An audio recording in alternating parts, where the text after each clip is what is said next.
Hello friends, आज की class में हम लोग अपना डीएलएड सेकेंड सेमेस्टर का जो भी पेपर हुआ है एक दो दिन पहले, उस पेपर का पूरा डिस्कशन यानी पूरे 18 क्वेश्चनों को हम सॉल्व करने वाले हैं। पहले तो मैं आप लोगों से माफ़ी मांगना चाहता हूं क्योंकि जिस दिन पेपर हुआ उस दिन मैंने आपको क्वेश्चनों को नहीं सॉल्व करा पाया। इसका मेन रीज़न ये है मेरे भाई कि मेरी कोचिंग में एक भी दिन की छुट्टी नहीं थी, दोनों टाइम कोचिंग थी, तो मुझे टाइम नहीं मिल पाया, ठीक है ना।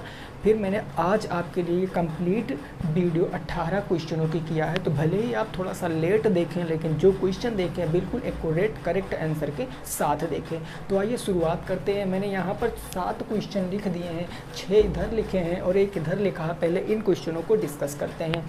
एक क्वेश्चन आया था आपने, हमें नंबरिंग नहीं पता है मेरे भाई, क्वेश्चन की नंबरिंग इधर उधर हो सकती है लेकिन आप में सारे क्वेश्चन यही हैं। आप प्रश्न पत्र साथ में रख लो और उससे मिलाते चलो।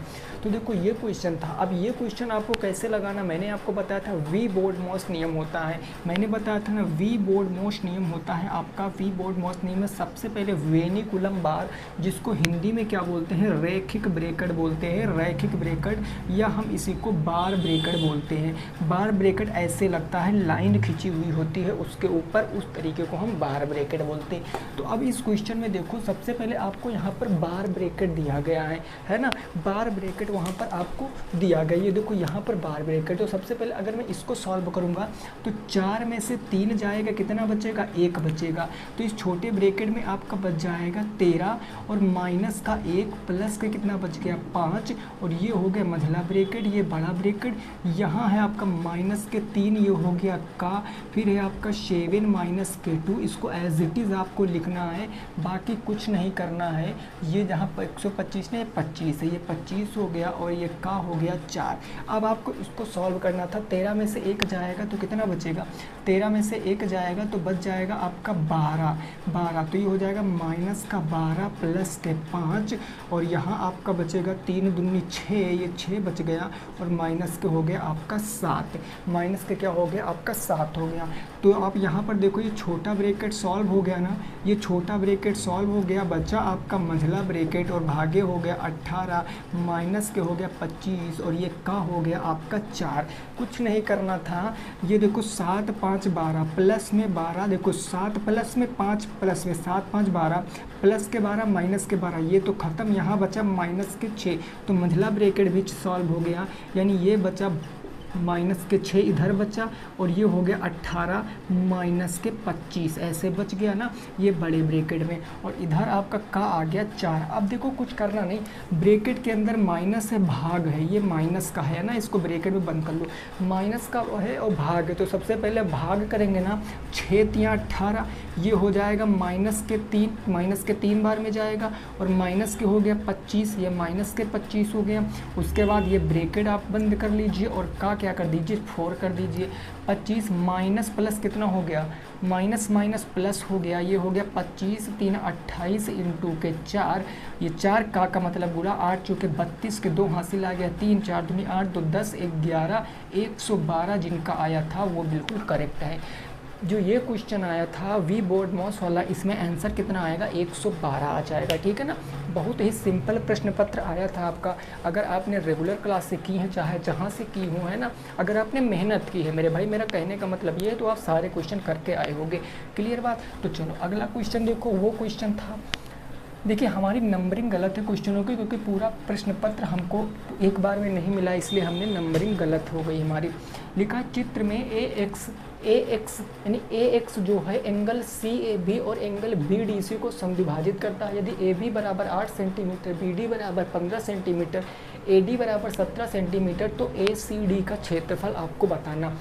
यहाँ पर क्वेश्चन ऐसा था कुछ कि यह आपका एक क्या था, ए एक्स भुजा था, यह ए एक्स भुजा था। फिर क्या कह रहा है, एक एंगल कौन सा था, C A B, angle C A B, यानी एंगल यहाँ सी था और यहाँ आपका पॉइंट बी था, तो ये हो गया एंगल सी ए बी, यह एंगल हो गया।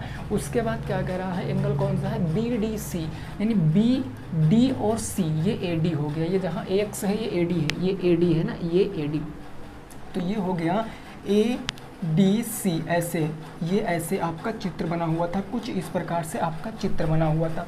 तो आपसे कहा था किसकी किसकी लंबाई आपसे दिया गया था, आपको दिया गया था ए बी ये कितना दिया गया था 17 सेंटीमीटर, और उसके बाद 8 सेंटीमीटर ये आपको दिया गया था मेरे भाई 8 सेंटीमीटर।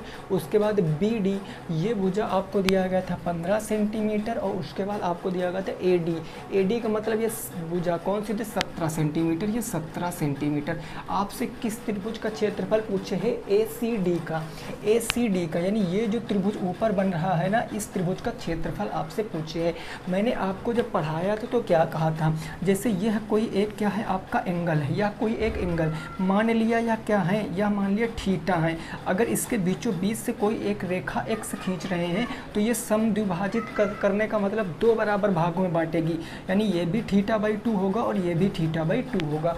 वही काम AD क्या कर रहा है, इस एंगल को, जो एंगल A है, यानी ये एंगल पूरा एंगल जो था इसको समद्विभाजित कर रहा। तो कहने का मतलब मैं यूँ कह लूँ कि ये जो एंगल होगा इस एंगल के बराबर होगा, ठीक उसी प्रकार ये एंगल इस एंगल के बराबर होगा।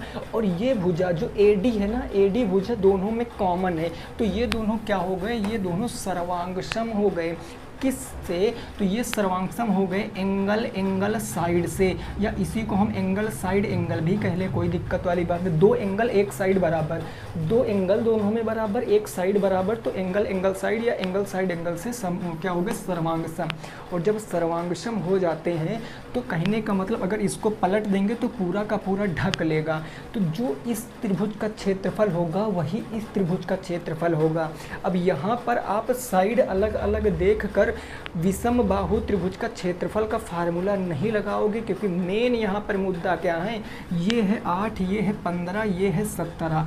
कुछ आपके ट्रिपलेट होते हैं जो राइट एंगल ट्रायंगल को रिप्रेजेंट करते हैं। एक होता है आपका 3, 4, 5, और एक आपका होता है 3, 4, 5 हो गया, एक हो गया 12, 15, कितना हो गया 12 और 15 और कितना हो गया भाई 17, 12, 8, 15, 17, 8, 15, 17 हो गया। और ऐसे करके मैं कह लूँ तो 6, 8, 10 ये सब ट्रिपलेट होते हैं। ये सब जब कभी त्रिभुज में मिल जाते हैं तो समकोण त्रिभुज होता है। अगर समकोण त्रिभुज है तो आप देखो ये है आपका राइट एंगल ट्रायंगल बनेगा, यह आपका राइट एंगल, यह 90 अंश का कोण बनेगा। इसके ठीक सामने की भुजा कर्ण होगी, इसके ठीक सामने की भुजा कर्ण होगी। तो आप इसका स्क्वायर करोगे और इन दोनों का स्क्वायर करके ऐड कर दोगे तो आपका 17 का ही स्क्वायर आ जाएगा। तो जब यहाँ पर समकोण त्रिभुज बन रहा है तो मेरे भाई बस समकोण त्रिभुज का क्षेत्रफल का फार्मूला लगा दो। समकोण त्रिभुज का क्षेत्रफल 1/2 इंटू बेस इंटू हाइट। अब 1/2 इंटू बेस इंटू हाइट 8 और 15, तो यहाँ पर आप रख दो 1/2 गुणे 8 गुणे का 15, 2 से काटोगे तो 2 चौके 8 और 15 चौके 60, ये हो जाएगा 60 सेंटीमीटर स्क्वायर। और 60 सेंटीमीटर स्क्वायर आपका क्या है, ये आपका इस त्रिभुज का क्षेत्रफल है। लेकिन ये दोनों तो सर्वांगसम है, जब ये सर्वांगसम जितना इसका क्षेत्रफल होगा उतना उसका भी क्षेत्रफल होगा। अतः हम कह सकते हैं कि एंगल ACD का पूछे थे ना, त्रिभुज कौन सा पूछे था, ACD का एरिया भी कितना होगा 60 सेंटीमीटर स्क्वायर होगा। इस बात को आप समझ लेना, ठीक है ना। ये आपका आंसर होगा, बिल्कुल करेक्ट आंसर होगा 60 सेंटीमीटर स्क्वायर आपके क्वेश्चन का क्या होगा जवाब होगा। तो ये जिनका आ रहा था भाई वो बिल्कुल क्या था करेक्ट था अपनी जगह पर। आइए अगले क्वेश्चन पे पहुंचते हैं, क्वेश्चन नंबर ये नेक्स्ट क्वेश्चन देखते हैं। ये प्रश्न क्या कह रहा है इसको भी आपको समझना है। देखो इस क्वेश्चन में आपके दो कंसेप्ट लग रहे हैं, दोनों कंसेप्ट मैंने आपको बताया। एक क्या है, एक 30 सेंटीमीटर लंबाई और 25 सेंटीमीटर चौड़ाई का कमरा है।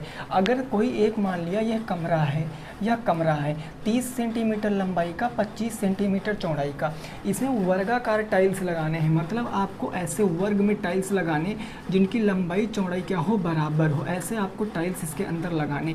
तो मेरे भाई आप यहाँ पर देख रहे हो ना, टाइल्स लगाओगे वर्ग के अंदर, यानी आपको क्या पता होना चाहिए, सबसे पहले आपको वर्ग की भुजा पता होना चाहिए।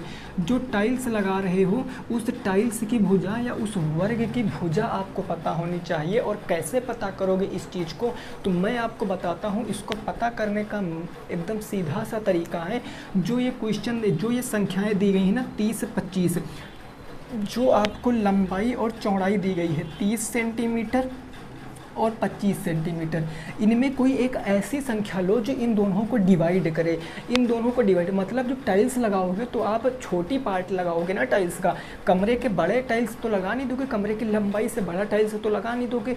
तो आप इन दोनों का छोटा सा छोटा नंबर लो जो इनको डिवाइड करे, उसको बोलते हैं हम HCF यानी कि मासा। और 30 और 25 का मासा आपको पता है 5 सेंटीमीटर आएगा। 5 से 30 भी डिवाइड है, 5 से 25 भी, यानी ये जो 5 सेंटीमीटर आया है या क्या है, टाइल्स की माप है। या टाइल्स यानी इतनी इतनी टाइल्स आपको 5-5 सेंटीमीटर की टाइल्स लगानी। अब टाइल्स की संख्या बतानी है, कितनी संख्या लगेंगे, कुछ नहीं करना। अगर टाइल्स की संख्या बतानी है तो मेरे भाई कमरे का क्षेत्रफल और बटे क्या हो जाएगा, टाइल्स का क्षेत्रफल। कमरे का क्षेत्रफल बटे टाइल्स का क्षेत्रफल। कमरे का क्षेत्रफल आयताकार है, लंबाई गुणे चौड़ाई 30 × के 25, और कमरे का क्षेत्रफल, कमरे का जो टाइल्स लगाओगे उसका क्षेत्रफल क्या है 5, वर्गाकार है ना, तो 5 × 5, क्योंकि वर्ग का से क्या होता है 5 × 5 यानी कि भुजा स्क्वायर। तो 5 छक्के 30 और 5 पंजे 25 यानी 6 पंचे 30। नंबर ऑफ टाइल्स कितनी आएंगी, 30 आएंगी। टाइल्स की संख्या कितनी आएगी, 30 आ जाएगी। 30 सेंटीमीटर और 25 सेंटीमीटर चौड़े में टाइल्स लगाओगे तो कितनी लगेंगी, 30 टाइल्स लगेंगी, बिना तोड़े मरोड़े, वो भी शब्द था इसमें। तो इसका आंसर कितना आएगा, 30 आ जाएगा। क्लियर बात। मैं फिर से बता दूं मेरे भाई, नंबरिंग गलत है क्वेश्चनों की, लेकिन आप क्वेश्चन पेपर उठा के देख लो, सारे क्वेश्चन आपको एज इट इज़ बिल्कुल मिलेंगे आपके पेपर में। अगला क्वेश्चन देखो, ये कह रहा है कि 100 सेंटीमीटर भुजा वाले वर्गाकार की परिसीमा से लगा हुआ 5 सेंटीमीटर चौड़ा। कुछ क्वेश्चन नहीं कह रहा है, इसमें कह रहा है ये एक 100 सेंटीमीटर का क्या था, एक 100 सेंटीमीटर का आपका क्या था, एक वर्गाकार मैदान था, ठीक ना, पार्क था। इसकी परिसीमा का मतलब क्या होता है, बाहरी सीमा से लगा हुआ क्या बना है, एक आपका 5 सेंटीमीटर चौड़ा रास्ता बना है, यानी 5 सेंटीमीटर चौड़ा परिसीमा। परि का मतलब क्या होता है, बाहरी भाग। तो ये 5 सेंटीमीटर चौड़ा रास्ता बना हुआ है। अब आपको बताना है इस रास्ते का क्षेत्रफल। हमने कितने क्वेश्चन ऐसे कराए थे, पूरे 2 वीडियो में मैंने आपको बताया था। अगर 5 इधर है तो 5 इधर भी होगा, 5 इधर भी होगा, 5 इधर भी होगा। और अगर मैं बात करूं सबसे पहले पार्क का क्षेत्रफल क्या होगा, 100 इधर है तो 100 इधर है, सारी साइड बराबर, यानी 100 × के 100। तो 100 × के 100 करेंगे, 1 × 1 1, और ये कितना आ जाएगा 10,000 सेंटीमीटर स्क्वायर। ये पार्क का क्षेत्रफल आ गया। अब हम बात करें कि पार्क को छोड़ दे, रास्ता रहित, इसमें रास्ता ऐड है मेरे भाई, रास्ता ऐड है इसमें, लेकिन अब रास्ता ना ऐड हो, रास्ता रहित यानी रास्ता जो नहीं है उसका क्षेत्रफल 5 5 10 हटा देंगे ना, तो ये हो जाएगा 90 × 90, क्योंकि वर्गाकार है। वर्ग का क्षेत्रफल क्या होता है, वर्ग का क्षेत्रफल भुजा स्क्वायर, यानी 9 9 कितना हो जाएगा 81, और ये 00 8100 सेंटीमीटर स्क्वायर। रास्ते का क्षेत्रफल कैसे निकालते हैं, बड़े वाले से छोटे वाले को घटाकर। बड़ा वाला कितना था 10,000 और माइनस कर देंगे 8100, तो ये कितना आ जाएगा, ये कितना आ जाएगा मेरे भाई, देखो 10,000 से 81 900 हो गया 90 और 1000 1900 सेंटीमीटर स्क्वायर क्या आ गया, 1900 सेंटीमीटर स्क्वायर रास्ता आ गया। लेकिन क्वेश्चन आगे कह रहा है, क्वेश्चन आगे इसमें कुछ कह रहा है मेरे भाई, देखो कुछ आगे कह रहा 5 सेंटीमीटर रास्ते का सीमेंट लगवाने का खर्च। देखो इसमें एक चीज़ मैंने मेंशन नहीं की है, इसमें आगे लिखा हुआ था कि 10 सेंटीमीटर स्क्वायर का जो खर्च है वो 2500 रुपये है। ये चीज़ इसमें दिया गया था कि 10 सेंटीमीटर स्क्वायर का जो खर्च है वो 2500 रुपये है, आपसे टोटल खर्च बताना था।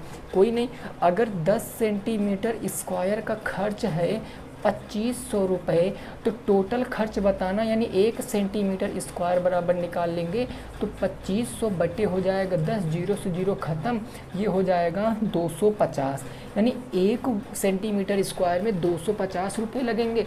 टोटल रास्ता है 19 सेंटीमीटर स्क्वायर का, तो गुणा का 19 पंचे कितना होता है 10 पचे 50, 9 पचे 45, 19 पंचे 95 के 5 हासिल आ गया 9, 19 दूना 38, 38 और 10 48, 1 कम 47, तो ये हो गया 47।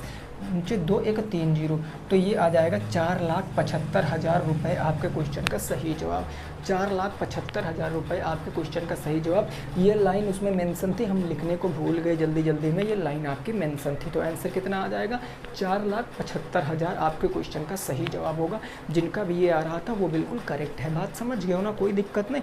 चले आगे पहुँचते हैं, अगले क्वेश्चन पे पहुँचते हैं। नेक्स्ट देखते हैं अगला क्वेश्चन क्या है वो। अब देखो ये सारी चीज़ें जो क्वेश्चन थे सारे इजी क्वेश्चन थे, इसको हम टफ नहीं कह सकते मेरे भाई। अगर आपने मेहनत की है, आपने अच्छे से तैयारी की है, भले ही कहीं से पढ़े हो, डजंट मैटर, बस आपकी तैयारी अच्छी होनी चाहिए। ये क्वेश्चन हो गया। अब इस क्वेश्चन की बात करें। इस क्वेश्चन में कुछ नहीं था, इसमें आपको दिया गया था x माइनस के 1/x बराबर कितना दिया गया था?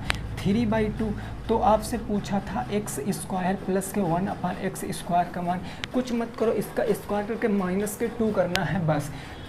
एक्स स्क्वायर प्लस क्या हो जाएगा भाई, अगर ऐसे लिख लेते x प्लस 1/x का whole square, a plus b का होल स्क्वायर हो जाता a square plus b square plus 2ab 2 into x into के 1/x। एक्स से एक्स कैंसिल हो जाता ना, इसका यहाँ मान रखते हैं 3/2, 3/2 हो जाता, 3/2 का स्क्वायर करते बराबर इधर बच जाता x square plus 1/x square और प्लस के 2, 3 का स्क्वायर 9, 2 का स्क्वायर 4, 2 प्लस में लाते तो इधर किस में आ जाता? माइनस में।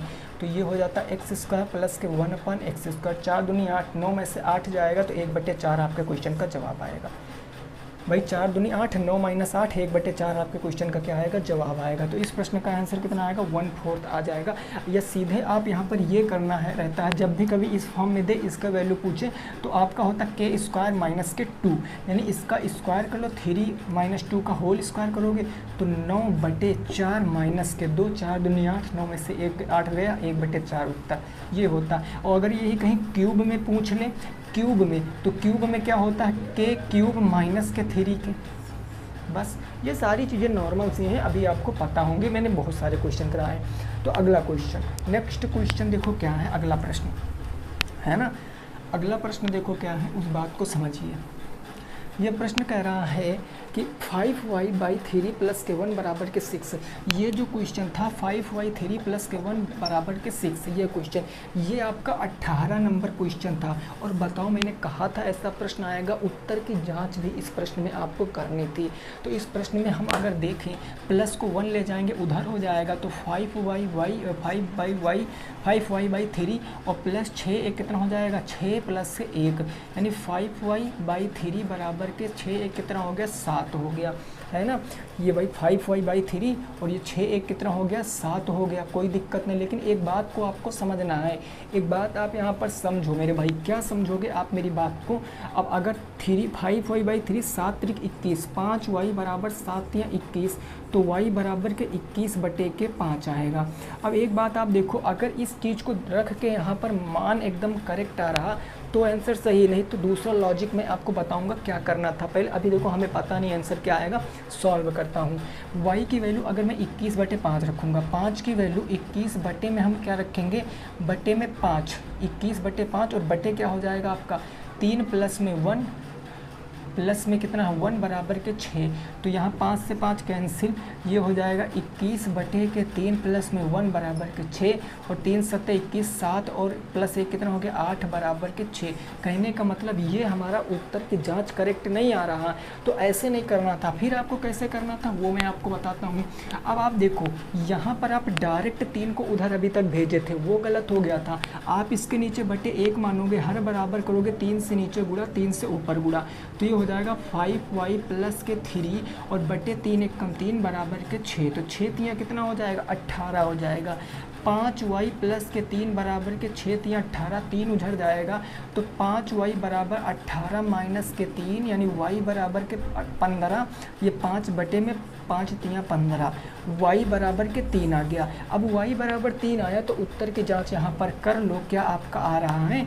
5y/3 प्लस के 1 बराबर के 6, 5 इंटू 3 हो जाएगा बटे 3 प्लस के 1 बराबर के 6, 3 से 3 कैंसिल, 5 प्लस 1 बराबर 6 और 6 बराबर 6। तो इस तरीके से आपको क्वेश्चनों को लगाना था LHS RHS के क्या है बराबर है, ठीक है ना। तो जो गलतियाँ आपसे हुई हैं वो भी मैंने बता दिया इस क्वेश्चन में, और जो गलतियाँ जल्दी में मुझसे भी मैं भी कर देता हूँ वो भी मैंने बता दिया। तो इस तरीके से आपको उत्तर की जाँच कर लिया करो। अगर left hand side right hand side के इक्वल है ना तो समझ लो आंसर बिल्कुल करेक्ट है, और अगर लेफ्ट राइट बराबर नहीं है तो आंसर गलत है।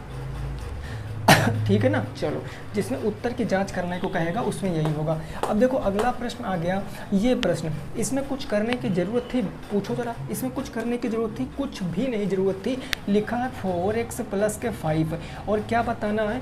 पूर्व का गुणांक बताओ। मेरे भाई पूर्व मतलब क्या होता है? पूर्व मतलब होता है पहले। अब पहले का गुणांक बताना है तो कैसे बताओगे पहले का गुणांक? जैसे 4x प्लस 5 है, इससे पहले क्या आएगा? इससे पहले लाने के लिए हम माइनस के 1 करेंगे, है ना। तो ये हो जाएगा 4x प्लस में 5 माइनस के 1। अब जब इसको सॉल्व करेंगे तो 4x माइनस के 4, ये पहले का गुणांक हो गया। अगर यही बाद का गुणांक पूछता तो क्या करेंगे? आंसर तो इस क्वेश्चन का ये है, लेकिन अगर बाद का गुणांक पूछता तो प्लस 1 कर देते, यानी 4x प्लस में 6 कर देते, तो कोई दिक्कत नहीं थी। आंसर आपका सेम था। आंसर कितना आएगा? 4x माइनस के 4 इस क्वेश्चन का जवाब होगा। देखिए क्वेश्चन नंबर नहीं सही है, लेकिन क्वेश्चन आपके यही आए हैं। आप प्रश्न पत्र से मिला सकते हो, आप प्रश्न पत्र से मिला सकते हो। इतनी बात क्लियर। अब चलो आगे क्वेश्चन पे पहुँचते हैं, देखते हैं आगे हमारे कौन कौन से प्रश्न दिए गए थे। यहाँ तक की बात में किसी को कोई दिक्कत नहीं होगी। अच्छा, कौन सा बच्चा है? हाँ, एक क्वेश्चन और बच्चा है। देखो, और एक क्वेश्चन आप में आया था, अभी और क्वेश्चन है। इसमें क्वेश्चन एक, अब ये सारे क्वेश्चन हो चुके हैं ना, इन पे नज़र मत मारना, वो सारे हो चुके हैं। क्वेश्चन आप में आया था, ये आया था माइनस के 5/4, माइनस के 5/4, और था आपका 7/-9 में बड़ा कौन है वो बताना है। बड़ा कौन है? बड़ा कौन है वो बताना है। तो इस केस में हम क्या करेंगे? पहले इस संख्या को लिखो, माइनस के 5/4 और जो 7/-9 है, हर कभी ऋणात्मक नहीं होता। धनात्मक बनाने के लिए -1 से नीचे ऊपर गुणा करेंगे। तो ये हो जाएगा माइनस के 5/4, ऊपर हो जाएगा माइनस के 7/9, माइनस प्लस 9 और 4 का क्या लेंगे? एलसीएम। 9 4 का लासा 36, यानी 4 से नीचे गुणा 4 से ऊपर गुणा, 9 से नीचे गुणा 9 से ऊपर, 9 5 45, माइनस के 45 बटे हो गया 36, और 7 चौक 28, माइनस के 28/9 चौका कितना हो गया? 36। हर बराबर है ना। तो आप देखो, जो परिमेय संख्या बड़ी है, ये माइनस के 45 है, ये माइनस के 28 है। बड़ी कौन सी है? मैं कह दूँ माइनस के 8 बड़ा है कि माइनस के 5 बड़ा है? क्या बड़ा है आप हमें बताओ? माइनस के 8 बड़ा है कि माइनस के 5 बड़ा है? इसको ऐसे आप समझ लो, अगर नंबर लाइन की बात करें, यह नंबर लाइन है, यह नंबर लाइन है, बीच में 0, इधर -1 है, फिर माइनस के 2 है, फिर माइनस के 3 है। क्या बड़ा है आप बताओ? किसी के पास 1 रुपये कम है, किसी के पास 3 रुपये कम है। कौन से रुपये कम होंगे? जिसके पास 1 रुपये कम है ना वो कम होगा, उसके पास ज़्यादा है ना। तो कहने का बाद आंसर क्या आएगा? माइनस के 28/36, यानी कि ये 7/-9 आपकी बड़ी संख्या हो जाएगी। 7/-9। इतनी बात समझिए, कोई दिक्कत नहीं, यही आपका आंसर हो जाता। ठीक है ना। चलो अगला देखो, अगला क्या क्वेश्चन आया था। पूरे के पूरे क्वेश्चन कराऊंगा मेरे दोस्त, सिंगल क्वेश्चन भी नहीं रहेगा जो आपको नहीं बताऊंगा। अगला जो क्वेश्चन था वो कुछ इस प्रकार था, बिल्कुल नॉर्मल सा क्वेश्चन था। x/3 है और प्लस में कितना है? 5/2 है, बराबर माइनस के 3/2 है। प्लस का 5/2, इसको जिसमें ना चर पद लगा इसको एज इट इज़ रोक लो, प्लस में उधर चला जाएगा माइनस में, तो माइनस के 3/2, 5/2 प्लस से इधर माइनस में चले जाएगा, 5/2, माइनस माइनस जुड़ जाएगा, ऊपर नीचे 2 बच जाएगा, ऊपर जुड़ गया 5 3 8, माइनस का कितना हो गया? 8, और इधर क्या हो गया? x/3 हो गया। एक परिमेय संख्या इधर, एक परिमेय संख्या इधर काट दो, ये क्रॉस मल्टीप्लाई करा लो। तो ये क्रॉस मल्टीप्लाई कराओगे तो 2x बराबर के 8 3 24, माइनस के 24, तो x बराबर 2 से काटोगे, 2 1 कम 2 दूनी 4, x बराबर माइनस के 12, x बराबर माइनस के 12। या यहाँ डायरेक्ट यहाँ से काट सकते थे, 2 चौके 8 और 4 3 12, माइनस के 12 आता इस प्रश्न का जवाब। इस प्रश्न का जवाब माइनस के 12 आ जाता है। इस बात को आप तो समझ गए होंगे, कोई दिक्कत नहीं है ना। अभी एक क्वेश्चन और, अब सारे आपके लगभग में बहुविकल्पीय प्रश्न ही बच्चे हैं। अभी टोटल आपके 2 2 4 1 5 1 6 प्रश्न हैं। अभी सारे 18 प्रश्न आपके क्लियर हो जाएंगे। ठीक बात ना। चलो एक क्वेश्चन था आपका, एक क्वेश्चन था कि खेत में 2x क्यारियाँ हैं, खेत में क्या था, 2x क्यारियाँ था, 2x क्यारियाँ थी खेत में। प्रत्येक क्यारी में, देखिए भाषा बहुत बड़ी है तो इसलिए मैं पूरी भाषा नहीं लिख रहा हूँ।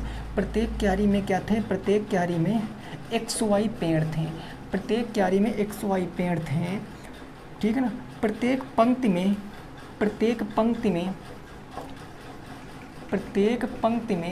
y क्यूब टमाटर के पेड़ थे, y क्यूब टमाटर के क्या थे, पेड़ थे।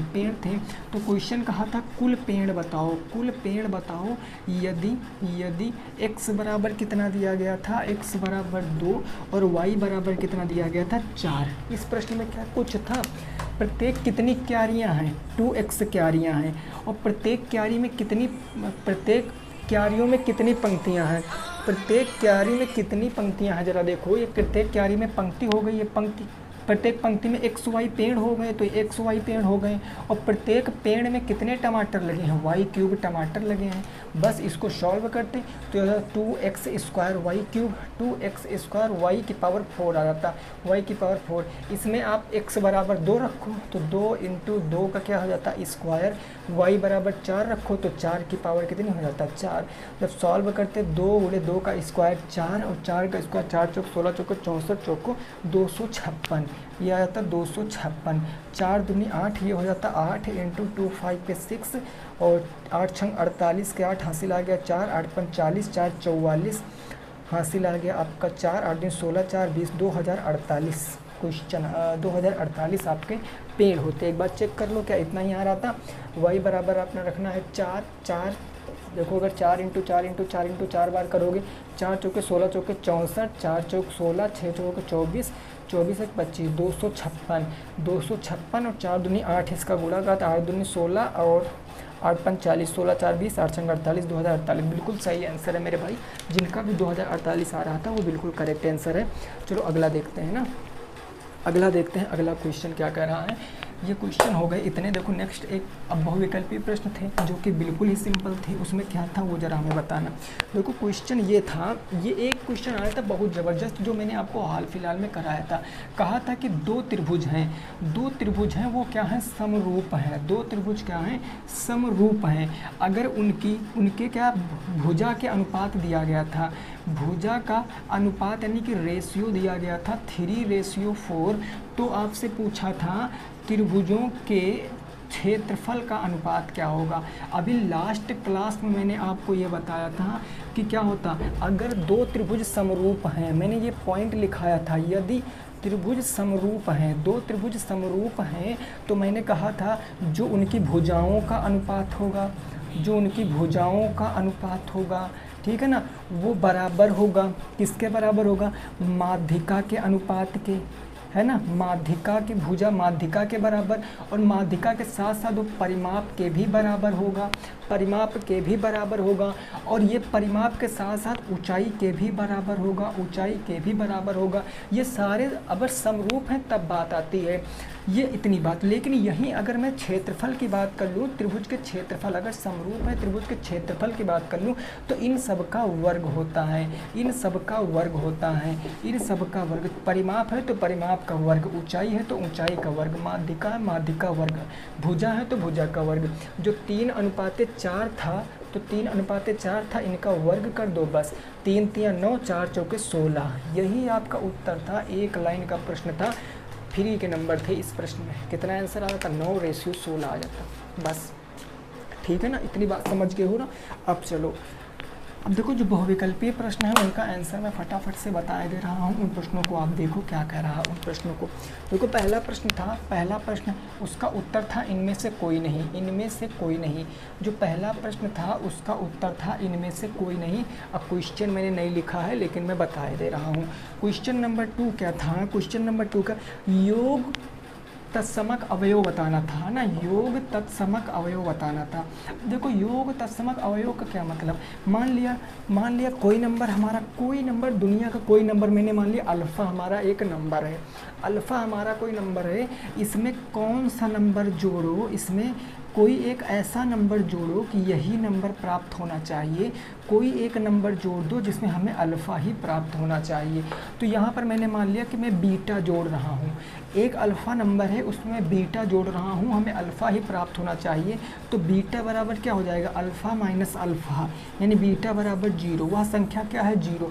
किसी भी संख्या का अगर योगात्मक प्रतिलोम पूछेगा ना, वो हमेशा 0 होगा। सीधा सा सेंस है कि उस संख्या में क्या जोड़ो कि वही संख्या रहे, तो 0 जोड़ोगे तभी ना। और अगर गुना की बात करेगा तो 1, और भाग की बात करेगा तो भाग की बात करेगा, किसी संख्या में किससे भाग करो कि वही प्राप्त हो। बोलो, ऐसा पॉसिबल होता ही नहीं है। 1 से भाग करोगे तो 1 दूनी 2, तो भी 1 हो जाएगा। 1 हाँ हो सकता है, 1 हो सकता है, वही प्राप्त होगा, ठीक है ना। 1 हो सकता है, 1 होगा आंसर। तो ये आ जाएगा क्वेश्चन नंबर 2 का आंसर 0 होगा। क्वेश्चन नंबर 2 का आंसर 0 होगा। ये बहुविकल्पी प्रश्न लास्ट में मैं आपको बता रहा हूँ, ठीक है ना। क्वेश्चन नंबर 2 का आंसर 0 होगा। क्वेश्चन नंबर 3 का आंसर क्या होगा, तो क्वेश्चन नंबर 3 क्या था आपका, क्वेश्चन नंबर 3 क्या था मेरे भाई आपका, हाँ, इसमें ना एक त्रिभुज का एक क्या दिया गया था, क्षेत्रफल दिया गया था। त्रिभुज का क्षेत्रफल दिया गया था कितना, 1 मीटर क्यूब। 1 मीटर क्यूब त्रिभुज का क्षेत्रफल दिया गया था। आपसे पूछा था अर्ध परिमाप, अर्ध परिमाप क्या होगा। इसमें कुछ करने की ज़रूरत है। अगर क्षेत्रफल 1 मीटर क्यूब है तो भुजा कितनी हो जाएगी, भुजा 1 हो जाएगी। चूँकि परिमाप क्या होता है, 4 इंटू ए होता है, ये पूरा परिमाप होता है। तो पूरा परिमाप अगर 4 इंटू ए होता तो अर्ध परिमाप इसका आधा 2a नहीं हो जाएगा। और भुजा 1 थी, यानी 2 इंटू 1 बराबर के 2 मीटर आंसर आ जाता। बोलो, 2 मीटर आंसर आ रहा था। क्वेश्चन नंबर 3 का 2 मीटर आंसर आ रहा था। कोई क्वेश्चन नंबर 4 देख लेते हैं, वो क्या था। क्वेश्चन नंबर 4 देख लेते हैं, वो क्या था। तो क्वेश्चन नंबर 4 था, एक समबाहु त्रिभुज की लेंथ 10 है, एक समबाहु त्रिभुज की लंबाई दिया गया था 10 सेंटीमीटर। आपसे क्षेत्रफल पूछा था। त्रिभुज कहता था, समबाहु त्रिभुज था, और इस पर रिलेटेड मैंने क्वेश्चन भी कराया था। समबाहु त्रिभुज का क्षेत्रफल क्या होता है, √3/4 इंटू के भुजा स्क्वायर, यही ना होता है मेरे भाई। √3/4 इंटू भुजा क्या थी, 10 का स्क्वायर 100, 4 दूनी 8, 4 पंचे 20, 25 √3 सेंटीमीटर स्क्वायर आंसर आता। क्वेश्चन नंबर 4 का आंसर 25 √3 सेंटीमीटर आता। और अगला जो लास्ट क्वेश्चन है हमारा 5 नंबर क्या है उसको देखो। 5 नंबर क्वेश्चन नंबर 5 क्या था, ये कहा था सर समीका बताना था। तो उसमें पहला ऑप्शन ही सही था, देख कर ही बता देते। 3x x प्लस में 1 और बराबर इधर था 3x² प्लस में 3। सर्व समीका बताना था कौन सा। तो सर्व समीका वह चीज़ होती है जिसमें कभी left hand side right hand side equal रहेंगे, मतलब इक्वल ही हमेशा रहेंगे, वो हमेशा बराबर रहेंगे, तभी सर्व समीका होती है। और समीकरण का मतलब वो बराबर नहीं हो सकते हैं लेकिन बराबर रहेंगे नहीं हमेशा। तो इसको देखो, पहले इससे गुना फिर इससे गुना कराओ, तो 3x² प्लस में 3x बराबर में 3x² प्लस में 3, ये x नहीं 3। तो देखो लेफ्ट हैंड साइड बराबर हो गया ना राइट हैंड साइड के, यानी यह क्या है, हमारी सर्व समीका है। यह क्या हमारी सर्व समीका। टोटल 18 प्रश्न मैंने आपको करा दिए, 18 प्रश्न मैंने आपको करा दिया। आई होप आपके प्रश्न बढ़िया, पेपर अच्छा गया होगा, ज़बरदस्त। फिर से माफ़ी चाहते हैं ताकि मैं देखो, हमें वीडियो कल लाना था मेरे भाई, लेकिन दिक्कत क्या, मैंने आपको शुरुआत में बताया, मेरी कोचिंग में इस टाइम 3 दिनों से ना एक भी मतलब खाने को टाइम देते हैं बस, क्योंकि हम लोगों का अभी पेपर आ चुका है, CHSL CGL हो चुका है, CHSL का पेपर आया, तो मतलब बहुत 8-8 9-9 घंटे कोचिंग में पढ़ाने लगे। फर्स्ट टाइम सेकंड टाइम दोपहर में आओ बनाओ खाओ, फिर तो इसलिए नहीं दे पाए। लेकिन कोई नहीं, लेट आए लेकिन दुरुस्त आए, ठीक है ना। चलो ठीक है, मिलेंगे नेक्स्ट क्लास में। सभी खाते रखेंगे अपना ख्याल। जय हिंद, जय भारत और वंदे मातरम।